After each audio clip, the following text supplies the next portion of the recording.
You are never going to be able right to here. reach into the stream of consciousness, which 24 is the mind hours of God, straight. and get a feeling 24 of hours. death. I say Because spellbinding. God is not born and does What's not breaking die. our God country? is What's breaking manifest and unmanifest. And in all instances, the one thing that makes God our is. country, us That's as the human beings, illumination. That's the us fire as rising. Realizing being we're God civil and you ain't and going having nowhere. morals, You good, is dog. when we become You selfish Chill. instead of Do selfless. not let them scare you. And the new scenario now is being pushed. You can't really live in fear, to in all just honesty. But where do you guys think your consciousness concentrate goes on after this yourself and only yourself. world, I say or that. after you leave this realm? Going to be able to reach into the stream of consciousness, which is thing. Why does everything within us resist death? Again, we're thinking critically. What is within you? This is not a hard question. It doesn't matter if you're agnostic, atheist, religious, spiritual, or none of the above. You turn your back on them. Everything points back to the fact that you cannot die. From the scientific standpoint, energy cannot be created nor destroyed. From the religious standpoint, you are a God. From the spiritual standpoint, you are one. The totality of all things, everything, everywhere, at once. Where are you going to go? The point that I'm making is that in the same way you cannot reach into your memory and access a thought or a concept, a conception, a genesis that gives you an idea of the feeling of your birth, you are never going to be able to reach into the stream of consciousness, which is the mind of God, and get a feeling of death, because God is not born and does not die. God is manifest and unmanifest, and in all instances, God is. That's the illumination. That's the fire rising. Illuminati? Realize you are God and you ain't going nowhere. They always put it right within the words. You good. Chill. Do not let them scare you. Relax. See? Relax. You can't really live in fear, in all honesty. But where do you guys think your consciousness goes after this? You're being programmed, dumbass. World, You're part or of this after fucking you leave weapon. this realm or this dimension, or who don't truly love themselves, and that's why we're going through a lot of mental opportunities. Respond to that. Money Turn your back responds to on those that. that are mentally ill. Watch this. I bet you that's exactly what he said. Never. Don't mess with his army for real. The research shows that when you live alone, attract more miracles to you, because miracles are attracted to wholeness, not to lack. Into that I have, and in my destiny is being formed for a preceding sign. The reason we hate each other, when we guide each other towards redemption, that is the best of humanity. It has something to fuck music. The world and many. Or why they try to shift and shine. Wants to move and they and don't let the chosen ones.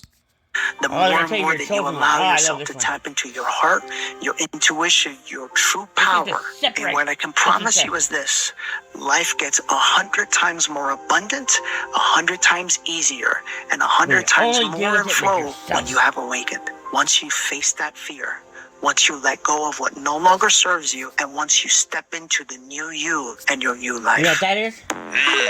Under Satan's little blanket. That's a fact. Ah, yes. When the chosen one steps into the room, oh, you better believe everybody notices. Not just with their eyes, but deep down in their spirit. You see, when the chosen one comes in, they don't walk in alone.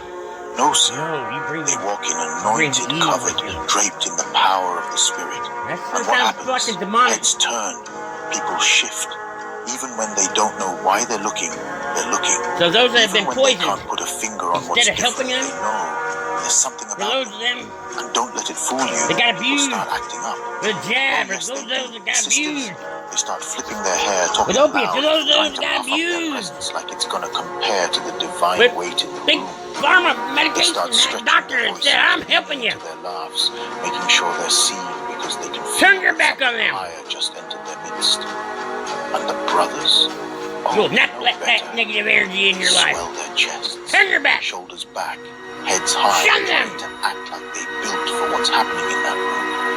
They wonder why our fucking world's coming apart. Strong, like their right here. Alone could measure up to the anointing that just walked through the door. But they can't. They won't. Divide to Because conquer. let me tell you something.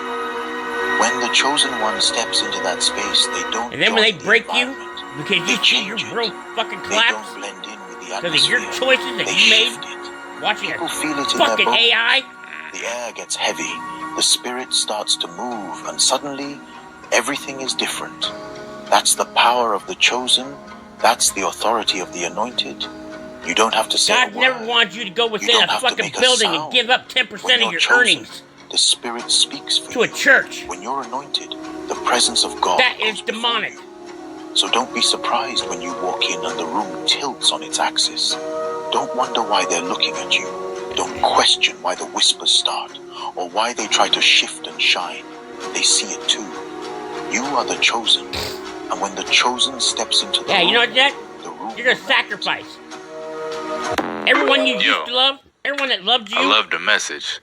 But AI is getting crazy, isn't it? Yeah. I think Wake that up. we've become very disconnected from the natural world, and many of us, what we're guilty of is an egocentric worldview. The belief that we're the center of the universe. We go into the natural world When was the last time and you we seen somebody plunder set it something for up its this good, this resources. easy? We feel entitled to artificially inseminate a cow, and when she gives birth, we steal her baby, even though her cries of anguish are unmistakable. And then we take her milk that's intended for a calf, and we put it in our coffee and our cereal. And I think we fear the idea of personal change because we think that we have to sacrifice something to give something up. But human beings at our best are so inventive and creative and ingenious. And I think that when we use love and compassion as our guiding principles, we can create, develop, and implement systems of change that are beneficial to all sentient beings and to the environment. Now, I've been a scoundrel in my life. I've been selfish. I've been cruel at times, hard to work with, and ungrateful. But so many of you in this room have given me a second chance. And I think that's when we're at our best. When we support each other, not when we cancel each other out for past mistakes, but when we help each other to grow, when we educate each other, when we guide each other towards redemption. That is the best of humanity.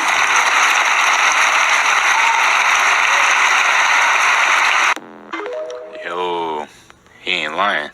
Good, remember that. When you don't know what's gonna happen, you don't know your future, you don't know when you're gonna pay your bills, or you don't know when this family situation that seems so toxic is gonna resolve itself. Like, we all live with a not knowing. At any moment in our lives, there's at least one part of our lives that is confusing and in darkness. Every time you don't know, this is a good sign. The reason why you don't know is you're being asked to put your ego aside so the miraculous energy can go and form and shape this new destiny of yours. The problem is when we know what to do, when we have complete quote-unquote clarity, we get too involved and we begin to limit the process. So that is why before every great thing that has ever happened to your life, it was most likely preceded by a time of great darkness and confusion and difficulty. And it is by design that you will be put through this confusion because this great destiny is being formed for you. Now, when you know that, there's a huge relief. Anyone who's listening, you are probably being broken down right now in some part of your life.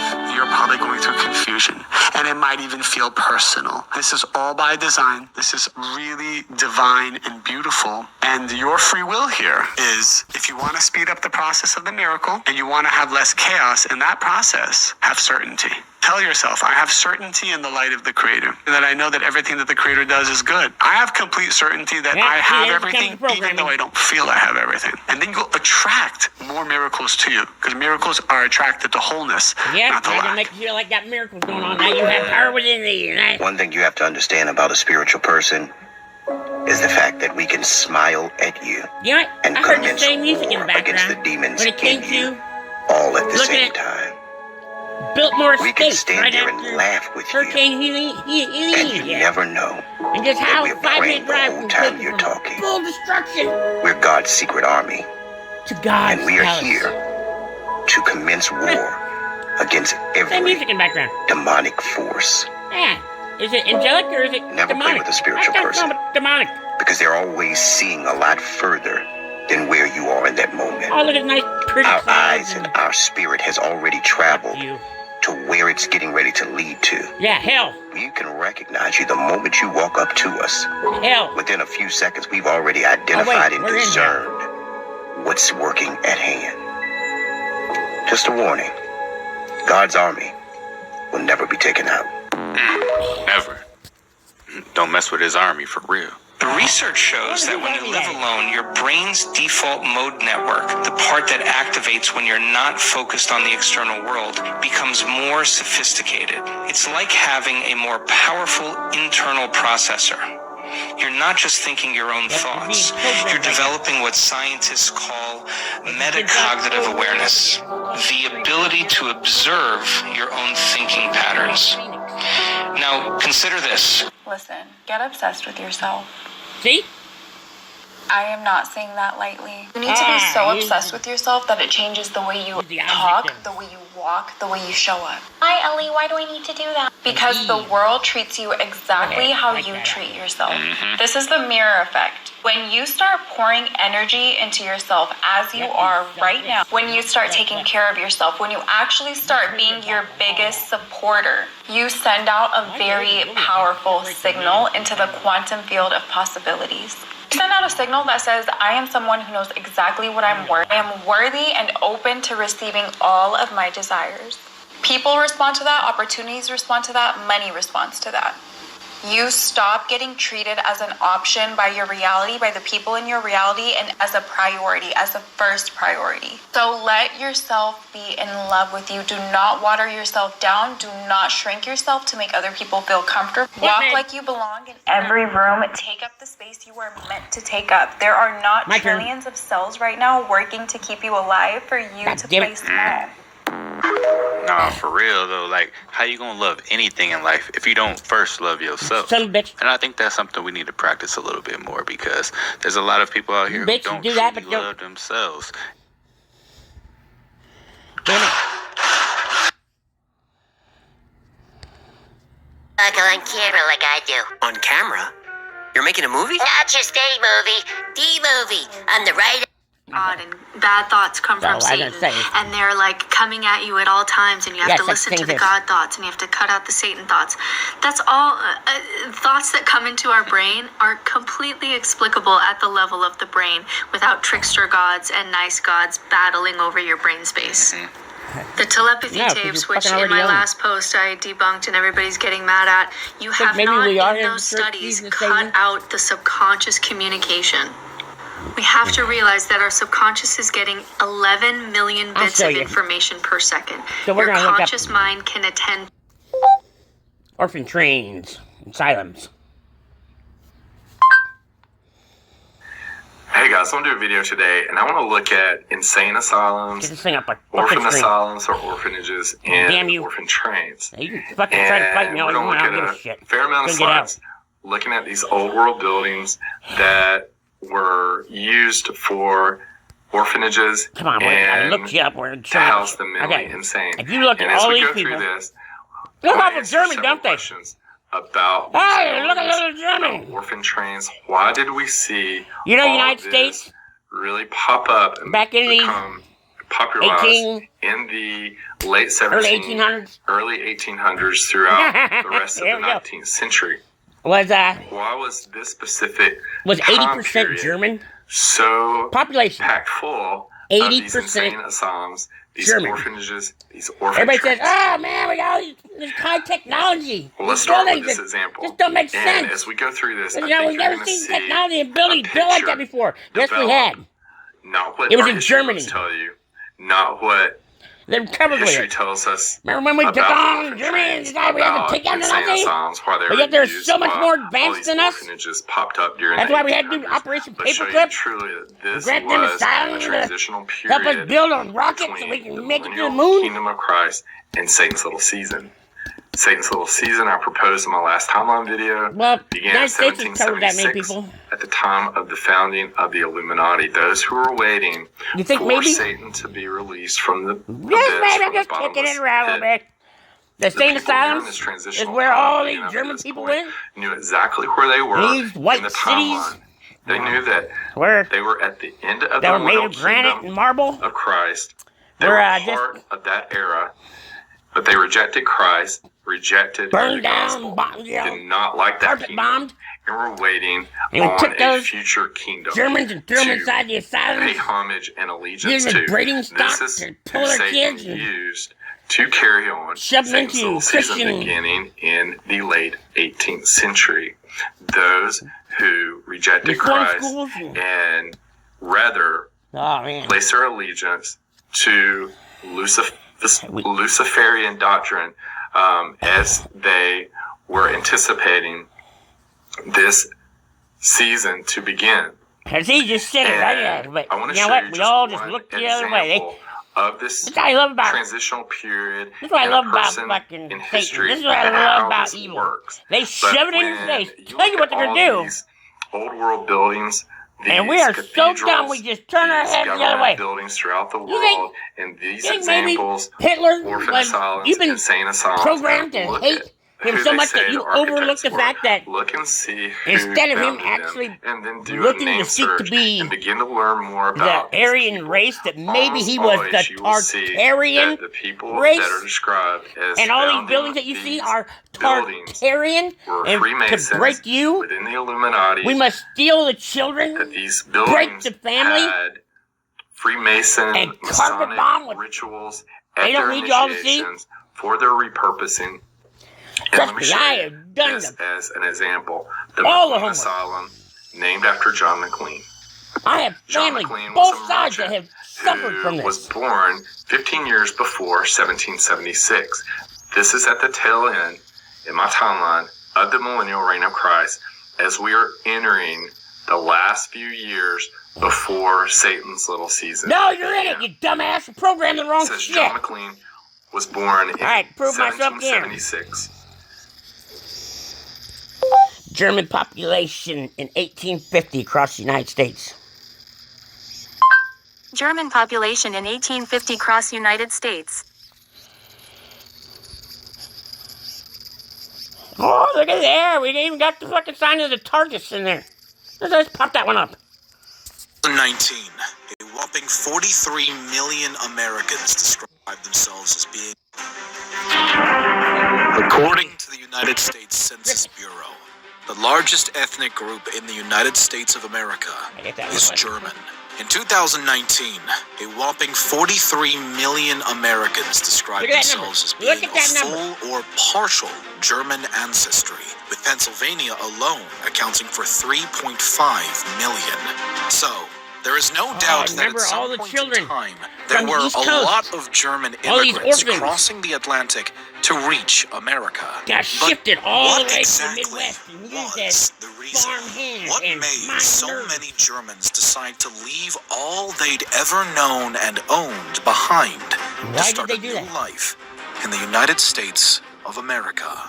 The first notable wave of German settlers in the American this is all right there in front of you. came near the end of the 17th century when William Penn, the founder of Pennsylvania, invited religious outcasts from Germany to come and settle in his colony. Many, facing religious persecution back home, eagerly accepted the invitation. For the following decades, German immigration to the colony would steadily increase. For the most part, these settlers were emigrating from the more southwestern regions of Germany, such as Baden, Württemberg, Palatinate, and the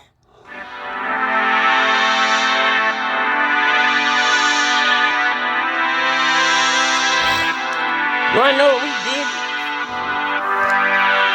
When I say that we are so evil, first, as a child, my mother would take me up to North Dakota and drop me off. And I'd have to rotate between my families up there. I spent 3 to 4 weeks every summer. And this way, so I would know where I came from. I would never forget my family. We don't do that anymore. We turn our backs. I learned law from my family. Grandmother on my father's side, I thought she was half nuts because the fact she spent time in, guess what? An asylum. She had mental issues. My grandpa, So yeah. She never was right up coming out of there. See? They broke her. He told me the whole story. The reason why they had to go and hide. Changing names. All that shit. I always say, oh man, I can't believe it. I think my grandpa was a Nazi. I was programmed myself. Remember, this is young age. I was already getting programmed.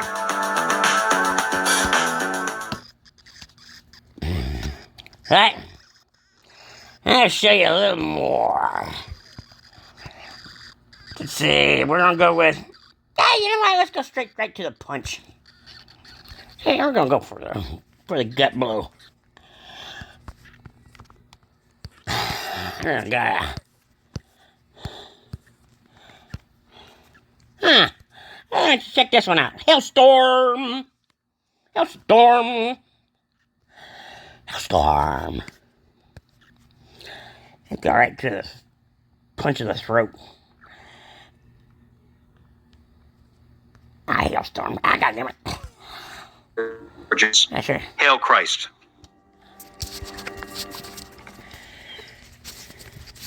Hail Mary. Now, I just put my headphones back on. I have no idea if it went well. Later, it is you, my brothers. This is the primary factor why they have been targeting white Europeans for genocide, even before World War II. Yep, way before. As long as a white man is a degenerate, he leaves him alone. But the minute he seeks... Even all the way back to Abraham Lincoln.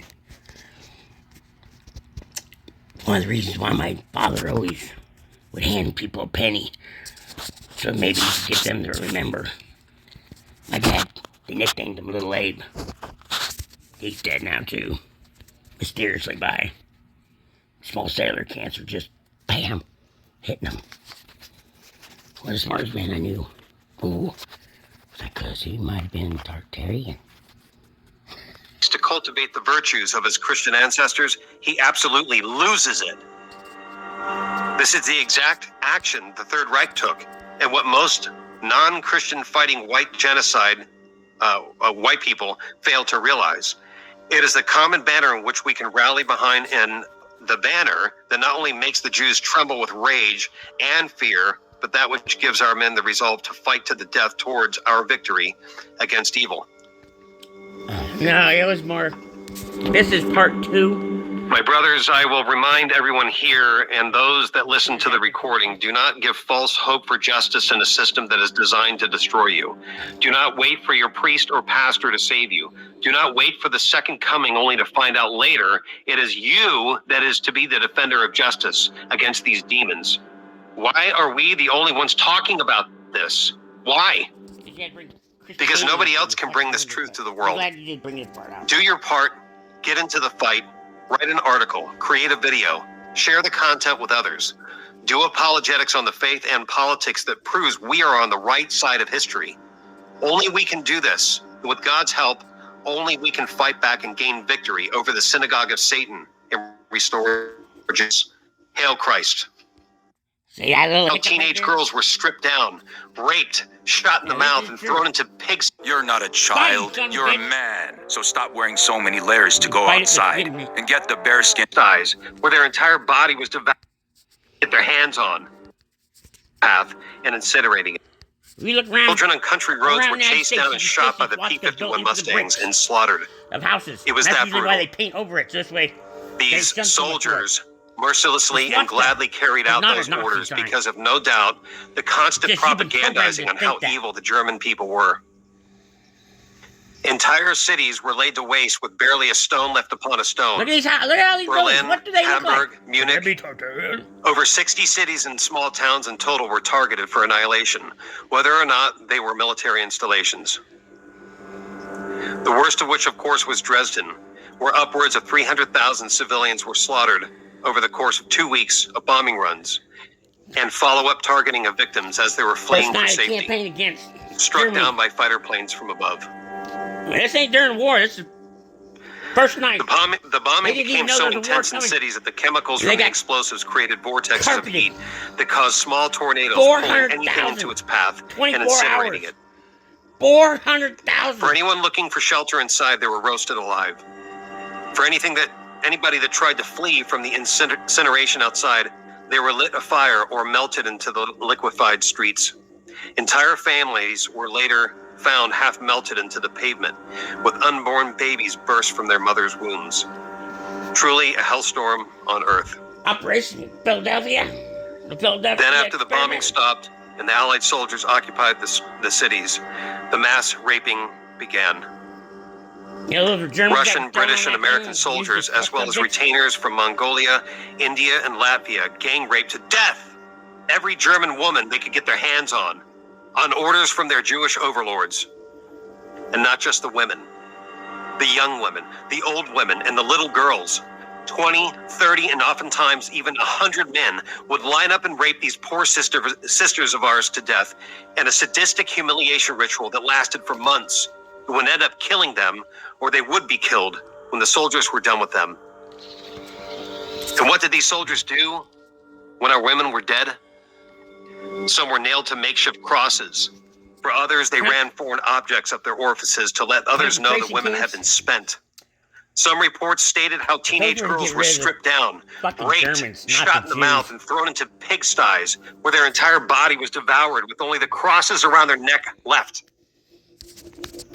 One of the reasons why my grandfather was a hog farmer at the end. Sorry, guys, this always breaks me up. When German civilians and Red Cross workers He said what's good for the goose was good for the gander. Reported these crimes, the entire Jewish media and high brass of the War Department kept silent.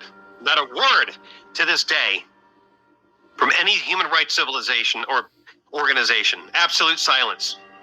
Yet the war footage and reports are still within reach. For anyone that hasn't seen the HELLSTORM documentary, you won't understand 20th century Jewish politics until you have. But be forewarned, even at the understanding that I'm at, I can't watch it all the way through. I get halfway through and I can't handle it anymore. It's just too brutal. Too much for the mind to comprehend how these vermin were able to commit these atrocities and get away with it.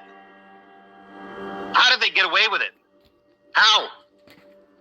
And then gaslight us and the world into believing that it was the Germans and Italians that committed these crimes against the chosen people. How did they pull off this crime that was the worst war crime in all of history? They had willing accomplices, Shabbos Goy, those that could be convinced that they were doing the right thing and get away with it, free from prosecution. From the ranks of our own people, they struck out at us, absolute traitors. However, who was chiefly responsible for this atrocity? And anyone who has studied the subject knows exactly who it is. The Jews, who are the synagogue of Satan, and they use the proxy political organizations such as Freemasonry, communist Marxism, liberalism, and all forms of modernism to trick the Shabbos Goy into not only hating himself and his own people, but also trick him into participating with his own destruction. Yep. His own people's destruction. Let me tell you how I know that. Despite the effect of the HELLSTORM documentary has had on my formation on the subject, there's a huge gaping hole in the presentation. Bite me in. This subject is the real primary factor of why the Jews want to wipe out the white race.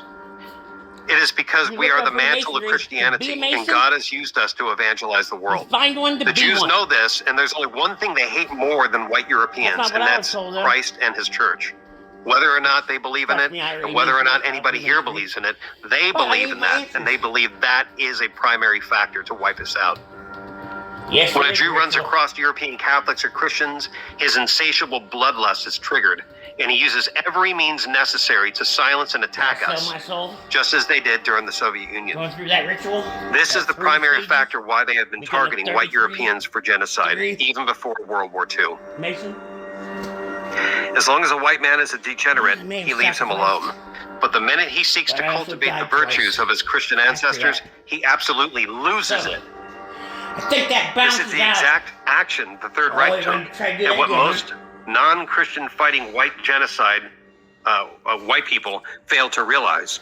It is the common banner in which we can rally behind, and the banner that not only makes the Jews tremble with rage and fear, but that which gives our men the resolve to fight to the death towards our victory against evil. Stone cities? How would you do that? You gotta get pretty hot, don't you? My brothers, I will remind everyone here and those that listen to the recording, do not give false hope for justice in a system that is designed to destroy you. Do not wait for your priest or pastor to save you. Do not wait for the second coming only to find out later it is you that is to be the defender of justice against these demons. Why are we the only ones talking about this? Why? Because nobody else can bring this truth to the world. Do your part, get into the fight, write an article, create a video, share the content with others. Do apologetics on the faith and politics that proves we are on the right side of history. Only we can do this. With God's help, only we can fight back and gain victory over the synagogue of Satan and restore justice. Hail Christ. Sad part, I don't like so much about this guy, but we're gonna move this back here a little bit. Let's check out. Come on. No, I just put my headphones back on. I have no idea if it went well. I'm just guessing it did, but we'll take it from there. This is the first one. This is the one you want. Introducing the Ungun, the non-lethal self-defense platform. Lightweight and simple to use. It uses an easy to... Your legs, ankles, and feet, are they swollen like water balloons? Oh, then stop with the mundane routine of elevate.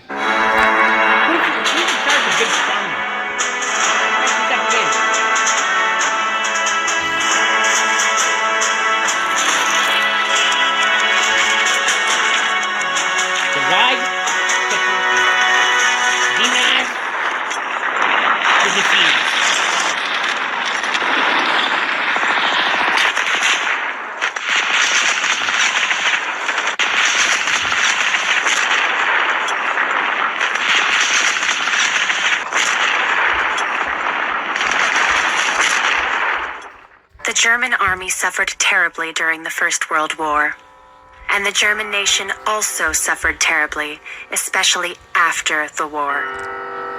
The crippling sanctions enacted by the victors with the Treaty of Versailles threw the country into serious depression. There was chaos on the streets and anarchy in the air.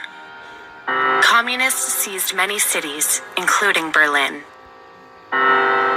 While the great wealth of the nation was bled away by outrageous war reparations or sucked out by unscrupulous politicians, the average German was impoverished. Inflation and unemployment soon followed and quickly destroyed all hope, all confidence, all morality. German cities were awash in pornography and prostitution, with even starving children being bought and sold like sex toys. Crime was rampant. Drunkenness and drug addiction were widespread. Suicide rates soared. The situation seemed hopeless. And then things changed dramatically. Soon after the National Socialists were elected, the German economy sprang to life. Unemployment was erased. Building boomed. Great projects began. Confidence burst to life anew. After years of hunger, hardship, shame, and degradation, Germany became a happy, hopeful nation again. Germany's transformation from squalor and misery to a world superpower was so incredible that the 1938 Time magazine named Adolf Hitler Man of the Year. To many, it seemed as if a new cultural, economic, and political renaissance for all of Europe was at hand. But others throughout the world, envious, powerful, but above all fearful, now worked night and day to take Germany down. The Second World War was the most deadly and destructive war in history. For 6 long years, the unequal struggle pitting Germany against the world continued, with first one side, then the other on top. But at last, overwhelmed, Germany was once more defeated. This time, however, the Reich was to be punished not with mere reparations, nor loss of land, nor with simple decadence and despair. know. On this occasion, Germany was to be subjected to hatred of the most vicious, evil, and depraved kind imaginable. Millions upon millions of Germans, many of whom had nothing to do with the war, were systematically raped, tortured, slaughtered, and all in the most sadistic and sickening ways imaginable. What happened to Germany and its people during and after World War II has remained the darkest and best kept secret in world history. Until now.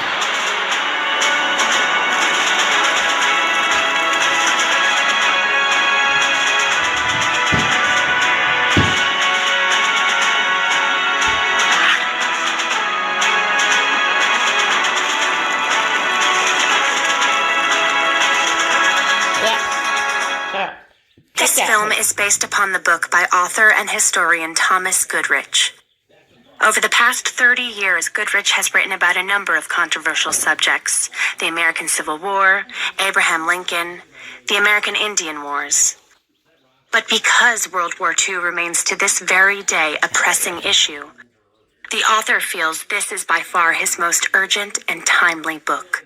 This is the story of the crimes that were committed against Germany during and after World War II. The words you will hear are those of the victims themselves and the witnesses to these atrocities. There will be no attempt here to present the viewpoint of the other side.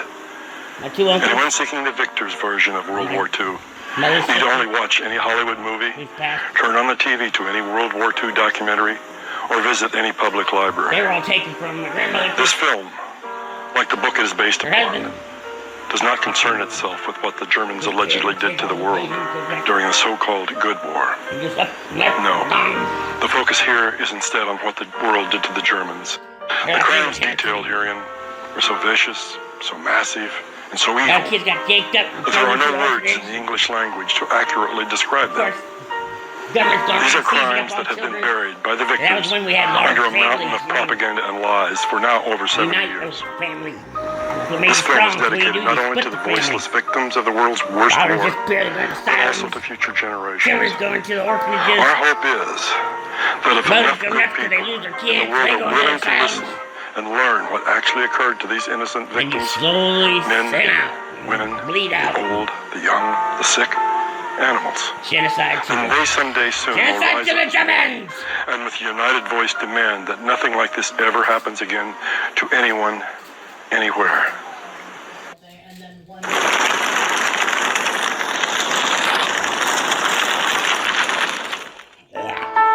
Hope y'all can wake up. During World War II, Germany was subjected to an unrelenting assault from the sky. The Americans and British called it carpet bombing, saturation bombing, or unrestricted bombing. However, the German women and children who suffered through this nightmare called it by a simpler, more accurate name: terror bombing. The terror campaign was no accident. It was the secret plan of British Prime Minister Winston Churchill and Air Chief Marshal Arthur Harris to unleash the full power of the Royal Air Force against German civilians, to inflict as much damage, to destroy as many homes, and to kill as many men, women, and children as possible. German cities will be subjected to an ordeal the like of which has never been experienced by a country. Continuity, severity, or magnitude. To achieve this end, there are no limits of violence to which we will not go. Churchill's violence was on full display during the night of July 24th, 1943. To the residents of Hamburg, a city of over 1 million souls, the raid seemed initially like a standard bombing run. But soon, hundreds of enemy aircraft began raining down tons upon tons of high explosives on the very heart of Hamburg. Schools, churches, hospitals, homes, ancient art and architecture, all were blown to bits. The onslaught increased in fury with each succeeding wave of bombers, building minute by minute into a fiery, devastating crescendo. And then the planes suddenly disappeared. The skies were clear again, and all above was silent. When the stunned survivors re-emerged from their cellars later that night, they saw that their once beautiful city was now a smoldering ruin. The following day, as firefighters from throughout northern Germany battled the blaze, Allied bombers suddenly appeared over Hamburg again. As planned, the Americans surprised not only the emergency workers, but columns of fleeing refugees as well. Thousands perished. The next night, RAF bombers returned. In addition to the normal payload of high explosives, the British sent down tons of Find that on Rumble? Avoid this one food to fight knee pain. Yogurt, cheese, apples. I want to show you the absolute worst. But we're gonna do this. Come on, we got.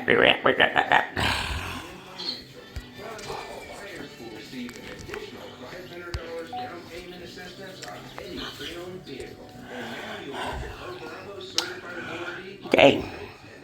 My father and my grandfather. Cecil was only 5'6". Maynard, he was 6'3". Big tall guy. But there, he ended up coming down Alzheimer's early and spent a lot of the end of his life in a nursing home. Didn't even know my dad was his oldest. Just melted away. We're going to go ahead and go through these. And mind you, father, smile, lost.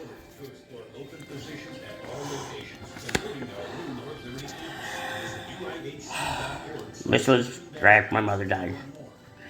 Decided to steal my dad's hat and his coat. Well, he was in the shower and I told him I'd meet him up for a beer. And we came to the same place every day, to have lunch. And I said I need to. We ride together, but I gotta go drop something off. And he was mad as fuck because he couldn't find his hat and jacket, so he had to pull his backup out. That's mainly why he's frowning, but well, I'd like to think. I was trying to get him to smile. Whatever I could do.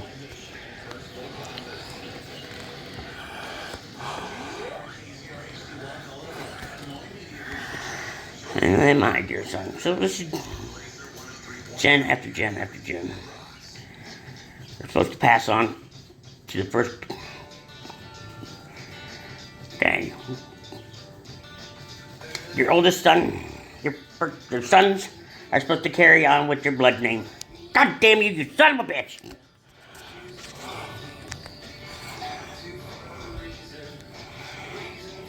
So, he doesn't have my last name. Mother wanted to make sure that, he wasn't going to have my last name. No. Right there goes my proof of breaking family. Break tradition. Break. What's wrong with our world these days? He's about ready to become a dad. Where he is now, I don't know. He won't talk to me. I'm blocked. He is just literally, he uses the words hate to me because, in fact, I try to hold tradition. I try to be a dad and not give up. And hopefully that's a trait he'll notice someday. But even this day, he tried to, his mom was going to sign him out of fucking high school so he didn't have to graduate. Because you know what? He's too smart for that. Well, yeah, he's fucking too smart. But it took a lot of pull with me with the schools.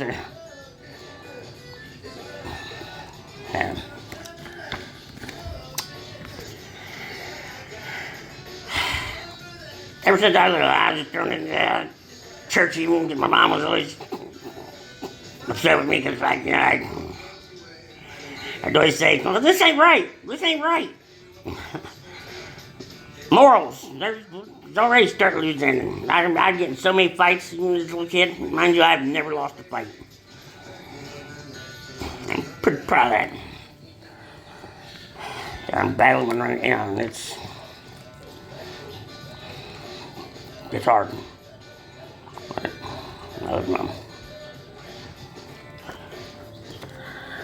She's the one pushed so hard on making sure family morals stay in place and we don't ever forget. You fucking...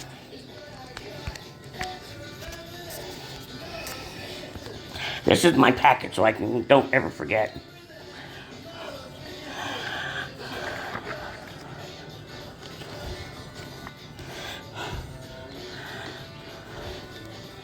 Mind you, I wouldn't see him for 6, 7, 8 months. I'd show up to his house to pick him up, but his mom said, you don't need to go to your dad's if you don't want to. You're old enough now, you can decide. No, that's not the way it works. The brain is not fully developed until you're 23, actually. But at 14, that's how much I love this kid. Ready? This car right here, my dad and I built. This car right here, at like 7 years old, I would ride my big wheel down this place called Iowa Buggy Works. And this was their showroom car, and I said, I'm going to own that someday. My dad was a truck driver, and he'd come home on the weekends, and my mom would make him go up to this place and look at his car with me. I always told him, I'm going to own that car someday. And sure enough, I found it after I got out of the Gulf War and sold my '69 Mustang Mach 1 to do a hunt, find this. I found it. It was just a frame, and I dumped a whole lot of money in building it, but my father and I built it back to what it was. Because that, I got this. You got this.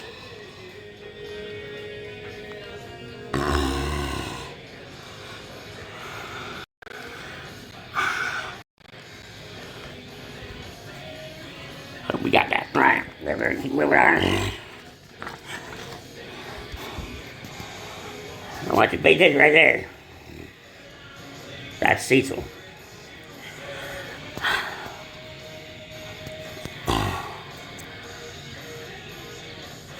That's a picture of Cecil. That one's a picture of Cecil and Val. And behind me, there's pictures of Val and Cecil.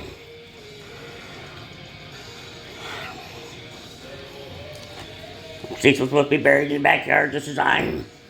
So that's the way the property gets locked in. And it'll be family forever. As long as there's a blood name to pass it on to. Now I got a dear son that doesn't want to fucking...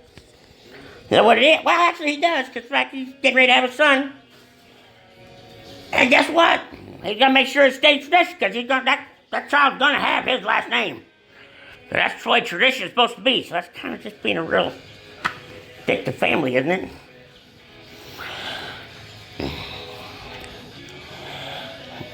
Bought him a pet that would outlive him, so he'd never forget. He turned his back on it. But I never got him anything. Grand Canyon.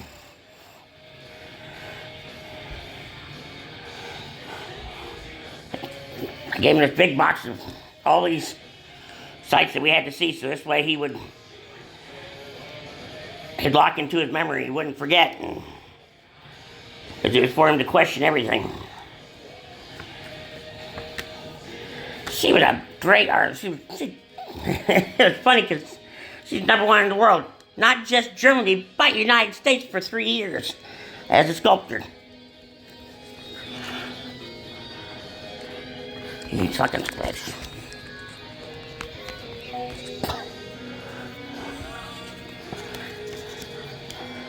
Val Shelton Originals. Dolls by Val. So many. Me in the service. Mind you, my father was also in the service. It's funny because, in fact, he was in the Air Force. You know, kind of pushed in. This is 10 days before he died. Well, he died. This is back when, you know, you'd actually... Family would be there for family, and he wanted to make sure that he was with family to the end. Who wouldn't? Of course, I was there for him all the way to the end. Here's where I got out of being a Freemason. I had 2 heart attacks. Died that night in the ambulance, zapped me twice. You almost see the burn marks around my lips. It's like they arced across the gold in my teeth. And just say the devil came out of me. Broke that contract. Fuck them. But yeah, that was August 2007. August 20th, 2017.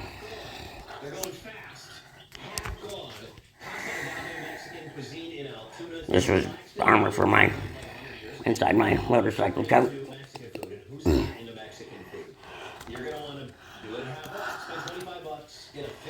Mind you, my father was Lutheran.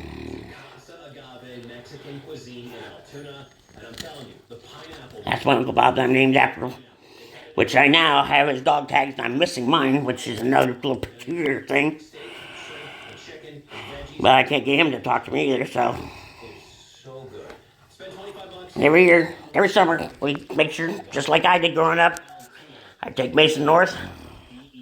So he would never forget family, who family was, where he came from. But he doesn't talk to any of them. None of them talk to him. This is my book. That was a drawing of my grandpa.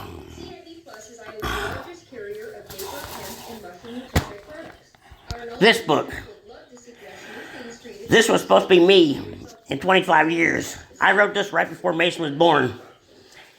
He turns 25 this year, here in just a couple months. It was completed about right this time, 25 years ago. Inside this book, unconventional ghost story.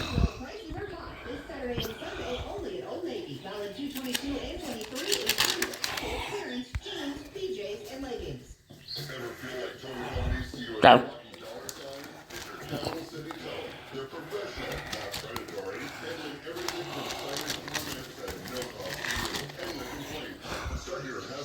mind you, this kind of drawing, this kind of art, I'd never done before this time. I do a lot of art, I used to. This is all my handwriting. It's done in 3 different handwritings. I did it with no lines. If you can't tell, it looks like it's written by 3 different people. But this is just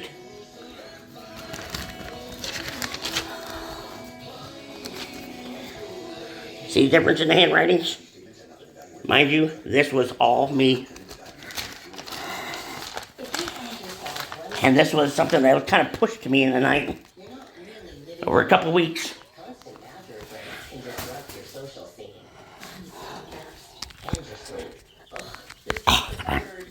Yeah, hurry up now.